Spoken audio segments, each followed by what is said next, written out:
Welcome to the bonkers.ie podcast. I'm your host, Caoimhe Birmingham, and today I will be speaking to budgeting expert and author Ann-Marie Gaynor, also known as the Irish Budgeting Mammy, about how to have a stress-free and budget-friendly Christmas this year. So if the festive season has got you feeling under the weather or like you need to channel your inner Scrooge, Ann-Marie is going to talk us through how you can still have a Christmas to remember without having to break the bank.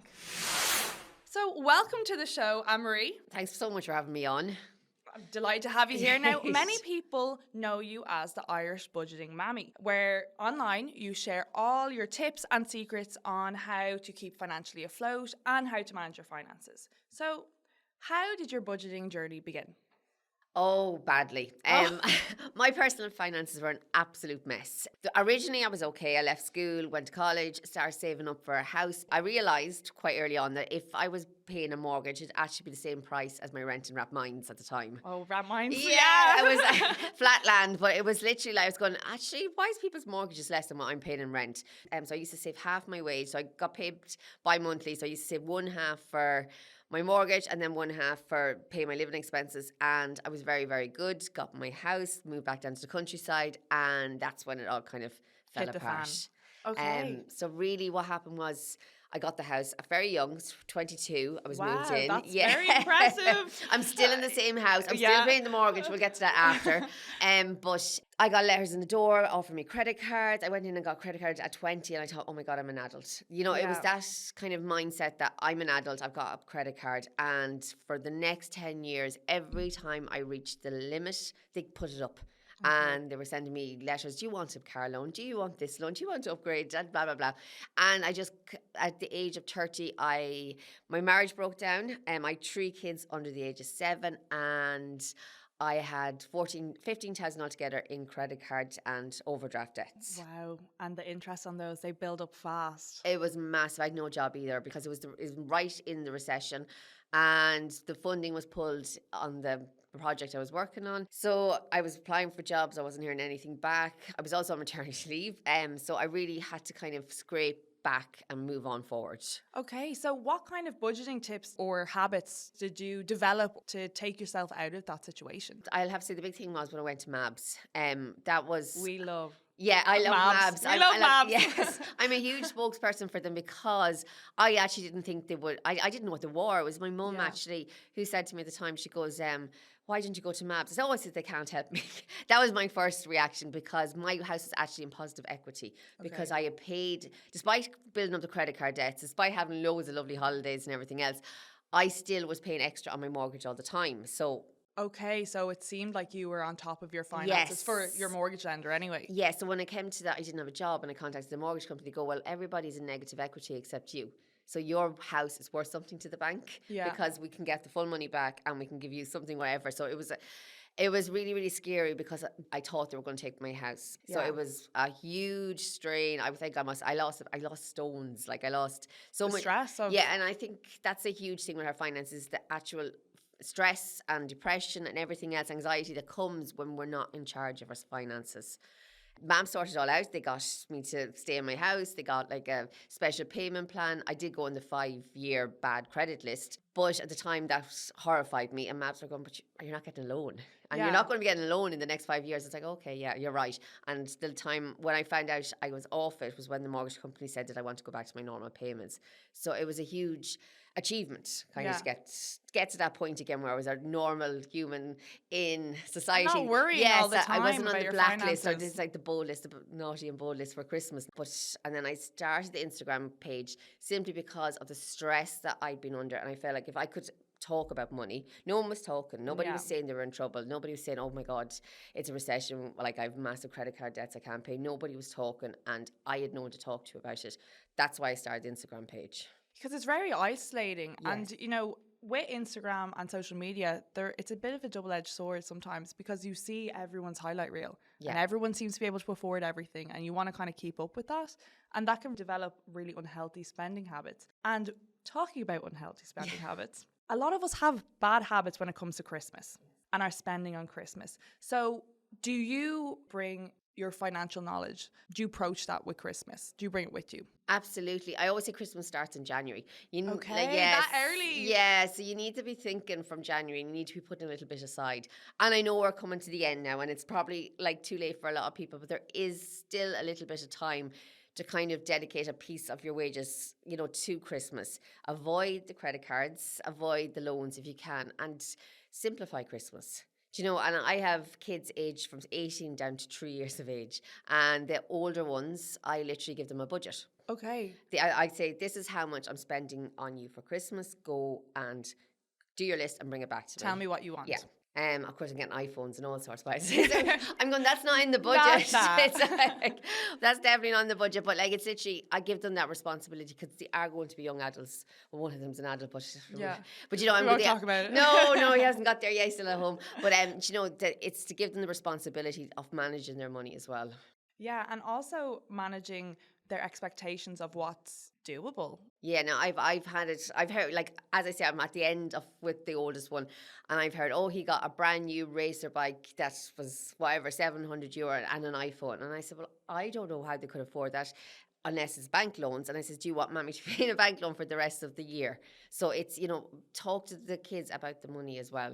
Yeah, because 24% of people, they say, will borrow money for Christmas in order to make ends meet. So why do you think this is happening? Is it just purely like social conditioning that we have to spend? I think Ireland's one of the biggest spenders in Europe when it comes to Christmas. I remember reading something about that we spend phenomenal amounts compared to some place like Germany. Yeah. There is too much expectations. Like I was in Liffey Valley last week and people were going around with big baskets of Christmas stuff. I was going, oh my God, like, you know, I went in to get Christmas pajamas and I was going, people are literally buying the shop out of it. This was Thursday evening shopping. I said, it's November. I was here going in my head, what is it? But definitely people need to kind of get, like I always say, my children remember what things we've done rather than anything I bought for them. I could say, what did I buy for you in Christmas 2000?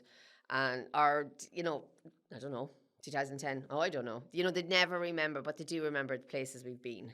Yeah, because when it comes to spending and presents in particular, they expect this year that we're going to spend €582 on average on just presents alone. And last year, I think it was €1,200 people were spending for the entirety of Christmas. Now, you mentioned practical gifts there or experiences. Yeah. So what are some practical gift ideas that people can give this Christmas? So one of the things I've always done is the experiences. So I've brought the boys to, you know, the car racing experiences and different things like that. And they're not cheap, okay, but they are something they will remember. And then it's kind of after that, it's kind of little bits and pieces, stocking fillers and different things. Practical gifts. I know, I think I put a thing up and somebody was saying they were spending like €1,000 on their partner or husband for Christmas. Wild.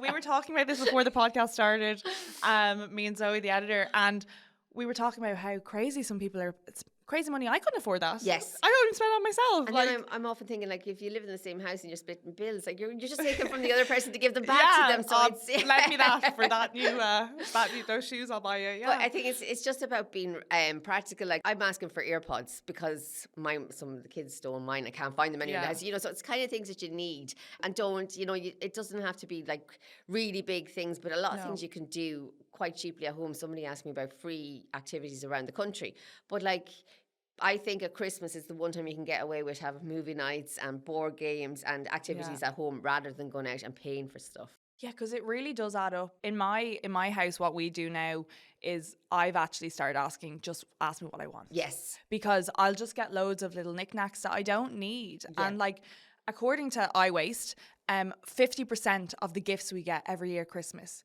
just gather dust or go in a landfill. Yeah. So what advice would you have for people to make sure that you're getting gifts that are going to be used? Ask people. And I suppose I ask people, and if you buy for friends, neighbours, and I've heard all this, like buying for the whole road, basically. Yeah. Most people don't want to have to give the gift back. So if somebody came to me and go, actually, this year we're not buying gifts, I'm like, oh my God, thank God. Yeah. Do you know, that like a lot of people, especially with the cost of living crisis, they don't have the disposable income to be buying the milkman a box of sweets or, you know, it's such and such a thing. Just scale it back. You know, Christmas is a time in Ireland when people get extremely generous. But it's not worth it if you're going to end up having to pay massive Yeah. bills for the next 3 months of the year. Yeah, generous beyond our means. Yes, Yeah. yes, absolutely. So even with practical gifts, I'll offer babysitting. Yes. To my cousins for their kids, or I'll take them out for the day, or have a movie night with them. They'll come up from the country just to cut down costs, because if I all bought them all tickets to a show, I'd be about €200 down. Yeah, and absolutely the babysitting one is a great one. I remember years ago my aunt offered to babysit for me for Christmas, and that was the first time, and I kind of didn't want to go anywhere. But when I went out, I was like, oh my God, because usually I wouldn't go, because a babysitter can be like up to €100 for the night, which is huge money. And if you break that down into what you're earning monthly, it's like, it's massive. But I remember her offering that to me. It was long before the budget page, and I was like, it was the best present ever, because literally I meant I could just pay for my night out. I didn't have to worry about paying for the babysitting. Bonkers.ie is a one-stop shop for saving on all your household bills. Switch and save today across a range of energy, broadband, banking and insurance products with our free, easy-to-use tools. And for people who are going to buy presents but are maybe looking to be a little bit savvy, what advice do you have if they're looking for deals? Big one I'll say is write your list, right? Okay, so you can sit down and write your list now. Write down every single person you have to buy presents for. Then set a budget for them. So I have brothers and sisters, €20, €20, €20. And I say to them, that's all we're spending this year. We're all going to spend €20. So you set the boundary. So you cap it, yeah. So you cap it, and then you go out and you buy that present. Tick off your list. I'm a big believer in lists, but do not go back in and go, I actually did like that. Just stay away from the shops. I do a lot of shopping online for the simple reason, because I know if I'm in there in TK Maxx and I see all these things and everybody's running around the place, I'm likely to spend. So I'm very, very blinkered when it comes to the shopping. It's rather than this browsing and all that kind of thing. When I've all the gifts bought, then maybe I'll browse the shops, but be very strict with myself and bring cash only and not my cards. Cash only. Yes. Okay, tell me why cash only and not your cards. If I bring the kids out, we're going to go and have an evening in the shops. I've bought my presents now, so I've no temptations. So you wouldn't bring them out if you were going Christmas shopping? No, I did last year. I was really late last year doing everything, and it was just, they were like, oh, can I have a bit more money? I said, no. So no, I don't bring the kids. Yeah. Good tip, guys. Yeah. Do not bring your kids anywhere when it comes to Christmas. Yeah. And if you are going out to browse the shops, put €50, bring €50, bring €100, but don't bring any more. Do not bring your cards, as in your debit cards, because they're just like a credit money card doesn't now exist. often, yes. And then they come home and you go, oh, what did I spend? So, be very, very strict with it. Take your receipts as well. A lot of people say, no, I don't want the receipt. Bring home the receipts and look over them when you get home, because it's kind of that reality check of knowing what you've spent. Yeah, it's really easy to lose track of things. And even with all the nights coming up in Christmas, do you have a way of saying to people, I just can't go? Like, how do people approach this, saying, I can't afford a present this year, or I can't afford to go out every night? Just say, I would happily say, just this year maybe we won't do any presents. Money's a bit tight. Like I said, most people are relieved when you say that. Yeah. Especially with the way things are at the moment. For the nights out, know what night you're doing now. Say, right, your best friends, whatever, and have them planned. And if other people ask, said, no, just, I can't.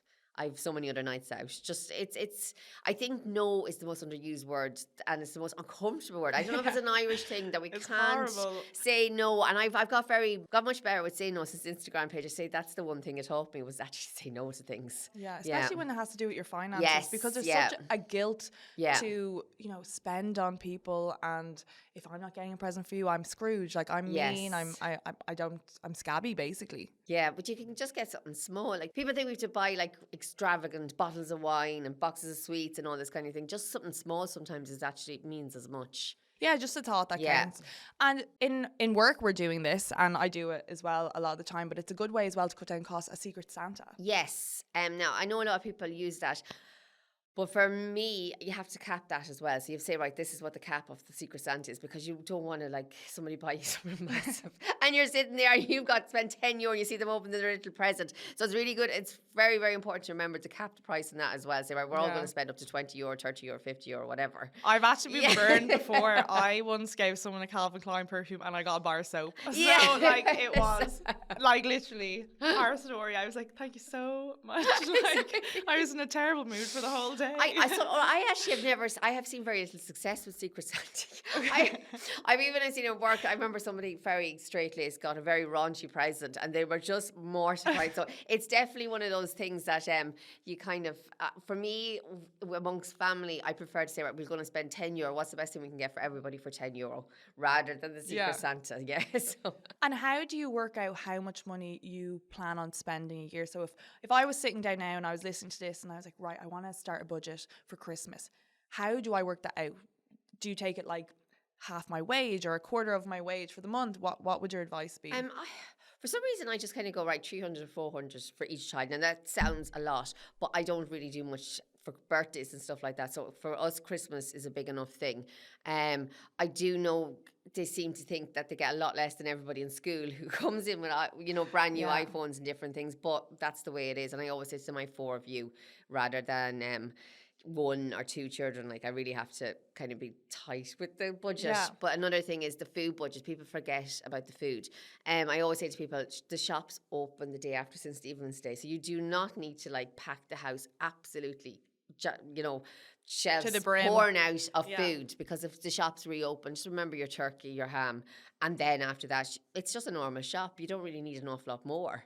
Yeah, I think people splurge a lot. I know I do when I see the packaging with like the Christmas trees on it, or like the quality streets, or the roses, and I just want to grab them all. Yes. And I was looking into it, and they estimate that every year each house will throw out about €700 worth of good food. So not food that's gone out of date at Christmas, because we overbuy. Yeah, it's very frustrating because I have a huge thing about food waste. So do I. I hate it. So do your list. It's the same thing again. Do your list. Write down what you want: vegetables, sweets, blah blah blah. But then, like I said, if people are coming in with boxes of sweets, you don't need to have the presses stacked like they're a cash and carry. You really don't, because the shops reopen and you can go back in. Yeah. For me, I found the biggest factor in reducing my food shopping costs was shopping online.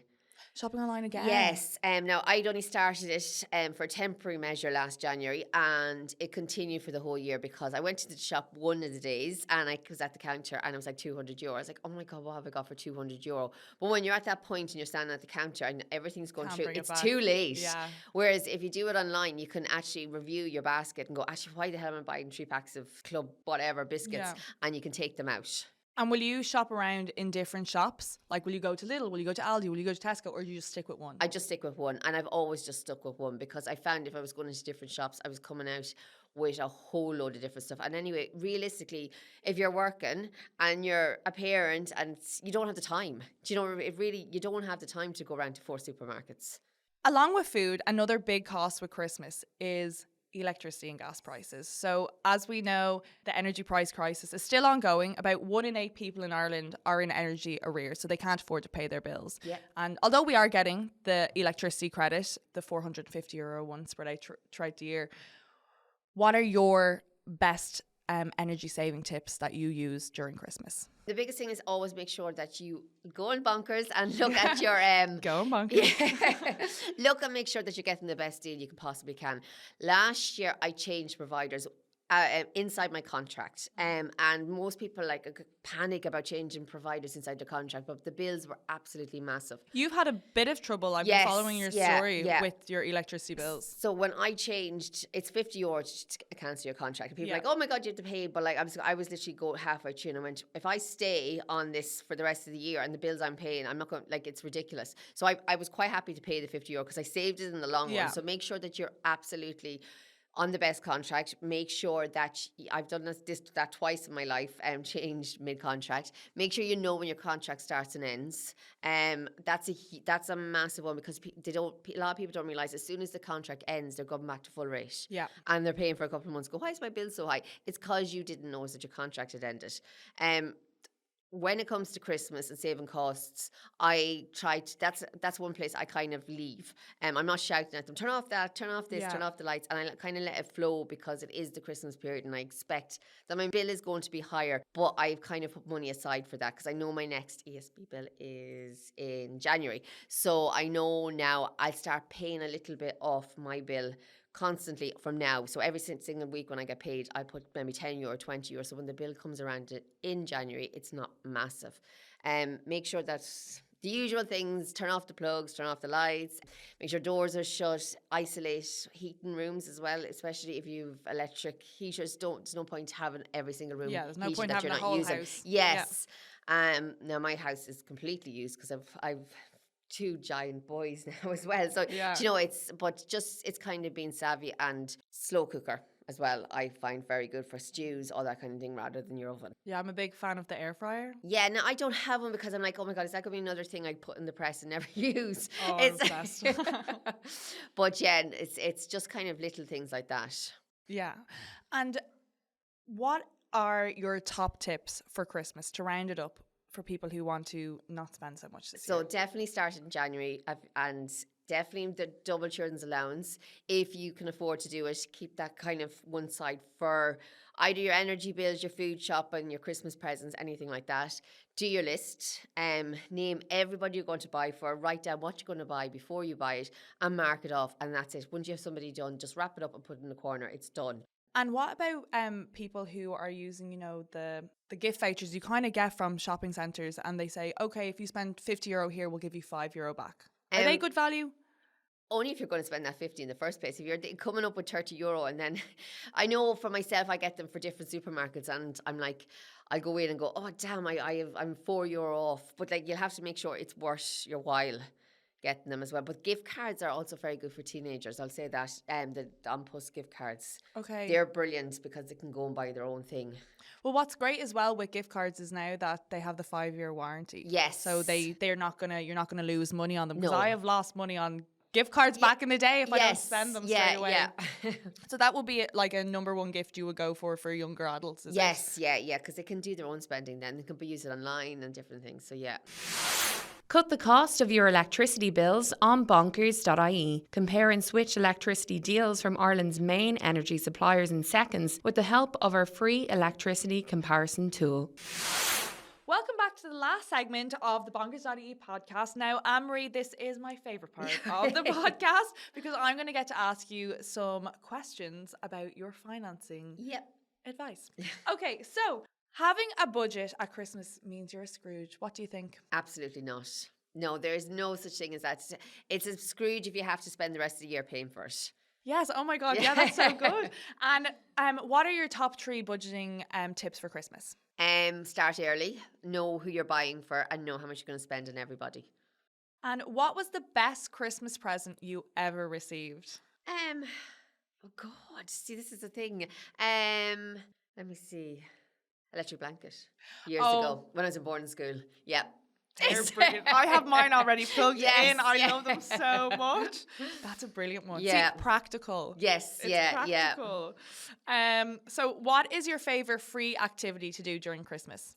Definitely any kind of Christmas markets. Yeah, especially the handmade ones. And I am in one, but I'm not just saying that, but I've always gone to them with the kids because there's a lovely atmosphere. And what do you sell at your... I'm selling my budget book at the Christmas markets this year. Yeah, very good. Yes. And that's for 2024. 2024, yes. So you have absolutely everything you need to budget for the next year. A nice way to ease people in and kind of take control of their Yes, finances. yeah. Yeah, and studies have found that a lot more people want to buy Irish this year. Yes, and yeah, it's a full Irish product, so that's what I'm delighted with. Yeah. Guaranteed Irish. Yes. And okay, so what do you prefer? Handmade decorations or store-bought decorations? I actually years ago went into Brown Thomas and spent an during my spending years, when I first got the house, and I spent an absolute fortune on decorations, and I still have every single one of them, and that's all the decorations I have in the house. So you're talking 20 years. That's worth it then. Buy a good once and use them forever because you can tell your grandchildren what they were. So, yeah. I mean, I still have like primary school decorations on my tree. Yeah. But also I think a good tip for people who are going to buy Christmas gifts, maybe wait till after Christmas and get them into sales for the next year. Yeah, definitely. I always do very tacky at Halloween, but Christmas I like my vintage stuff now. Oh, nice. And what is the best financial advice you've ever received? And track everything. So literally treat your diet like a budget. Or treat your budget like a diet. Okay, so you're literally going to write down everything that you've spent, everything that's come in, and write it down and be very aware of what your spending is. And know what you owe. I think so many people don't know what they owe. They don't know what the interest rates are. They don't know how long's left on the loans. They don't know the terms, such and such a thing. And they don't know what their monthly payments are or what they owe currently at the end of it. Yeah. Write it all down and face your finances and know where you are. Yeah, don't hide away. No, definitely not. And what is the worst financial advice you've ever received? Get a credit card. Okay, why? Yeah. I also don't have a credit card Yes. because I just feel like it's the best option for me. But Yeah. why do you always tell people not to get one? You don't need it. If you've got an emergency fund, if you've got €1,000 put aside to cover any big major breakdowns, or if you have to go someplace in a panic or anything like that, if you have that €1,000 put aside, you do not need a credit card in any shape or form, because the interest rates in the credit cards are massive. I know people say, right, I pay it off every single month, but that's not the point. You still need the €1,000 there, because you might be able to pay it off the next month, a whole 1,000, and you're paying such huge interest rates. And what advice then would you give to people who rely on their credit card for Christmas? I would first say start saving up as soon as Christmas is over. Start saving up €1,000 emergency fund, then start paying down your credit card. And you have the money, you have an emergency fund there for next year, and start a sinking fund, as I call it, which is just this big savings for one-off yearly expenses. So you have Christmas, minus car insurance, holiday, that kind of thing, and just have the money there. Start saving in January. And what is something you've accomplished financially that you didn't think would be possible? I paid down all my debts during lockdown. So I literally went hell for leather with it, and I paid down all my debts.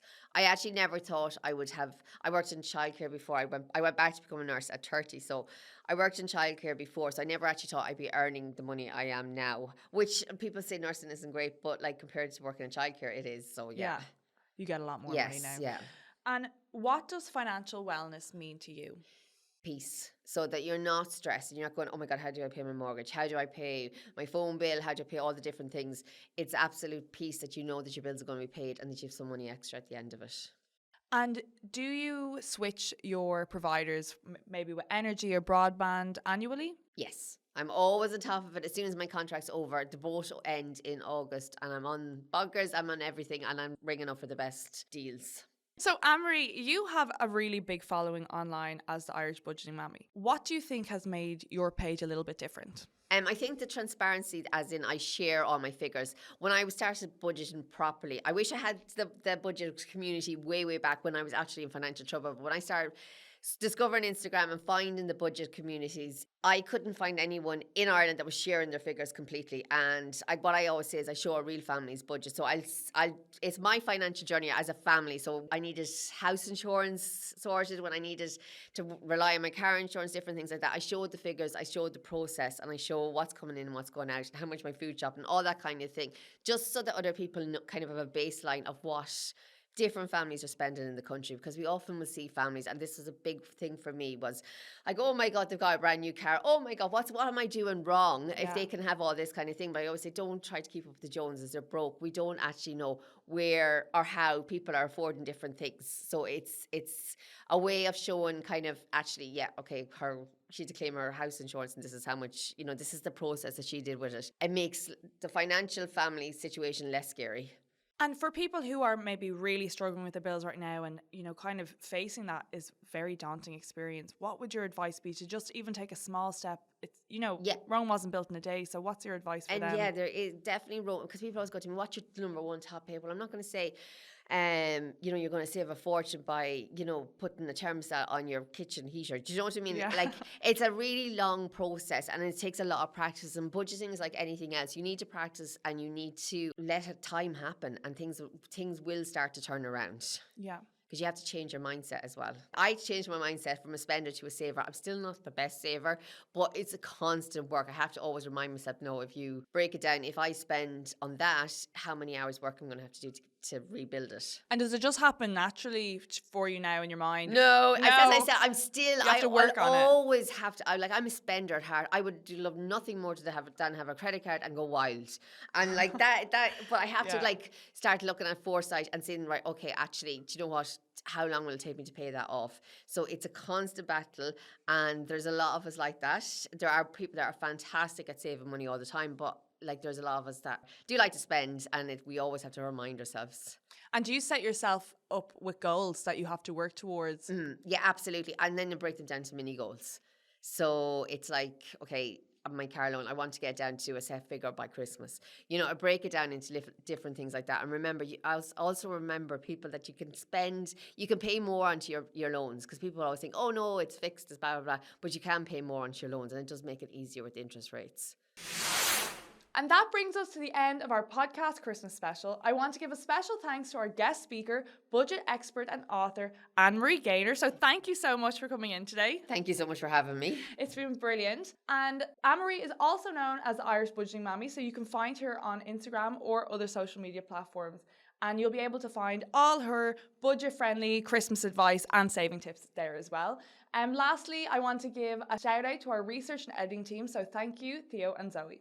If you want to learn more about how to manage your finances or cut the cost of your bills this holiday season, head on over to our article and guide section on bonkers.ie to read our top tips. You can also take advantage of our free comparison tools across a range of products such as energy, broadband, banking and mortgages, so you can find the cheapest deals on the market. So if you have any questions or comments or some Christmas money saving advice of your own to share, you can reach out to our team today on Facebook, Twitter, Instagram or TikTok. And don't forget to like and subscribe to the bonkers.ie podcast on your podcast app of choice. And remember, have a very Merry Christmas.